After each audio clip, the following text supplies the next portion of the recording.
வீட்டில் உருளைக்கிழங்கு இருக்காங்க டக்குன்னு பார்த்தீங்கன்னா யோசிக்காமல் இந்த சைடிஷ் ரெசிபியை செஞ்சு சாப்பிட்டு பாருங்கள். டேஸ்ட் அட்டகாசமாக இருக்குங்க. இப்போ ஒரு பேனில் 2 ஸ்பூன் அளவுக்கு எண்ணெய் சேர்த்துட்டு எண்ணெய் நல்லா காஞ்சதும் கடுகு, உளுந்தம்பருப்பு, கடலைப்பருப்பு, ஒரு பெரிய வெங்காயத்தை சின்ன சின்ன பீஸாக கட் பண்ணி சேர்த்துக்கலாங்க.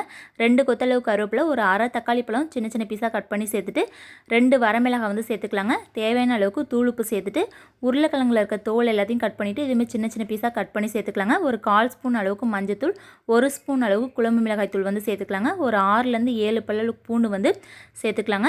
இப்போ இந்த குழம்பு மிளகாய் தூள்லாம் சேர்த்துட்டு நல்லா மிக்ஸ் பண்ணிவிட்டு நம்ம வந்து மசாலா சேர்த்துக்கிறதுனால சீக்கிரமாக அடிப்பிடிச்சிடும். அதனால் ஒரு அரை டம்ளர் அளவுக்கு தண்ணி சேர்த்துட்டு இந்த உருளைக்கிழங்கு நல்லா வேக வச்சு எடுத்துக்கலாங்க. ரொம்ப வந்து கொலைய வைக்க வேணாம். ஒரு 3/4 பதம் வெந்ததும் தேவையான அளவுக்கு கொத்தமல்லி தழை, அதுக்கப்புறம் தேங்காய் துருவல் சேர்த்துட்டு நல்லா மிக்ஸ் பண்ணி எடுத்தோம்னா நல்லா டேஸ்டியான காரசாரமான உருளைக்கிழங்கு பொரியல் வந்து ரெடி ஆயிருங்க.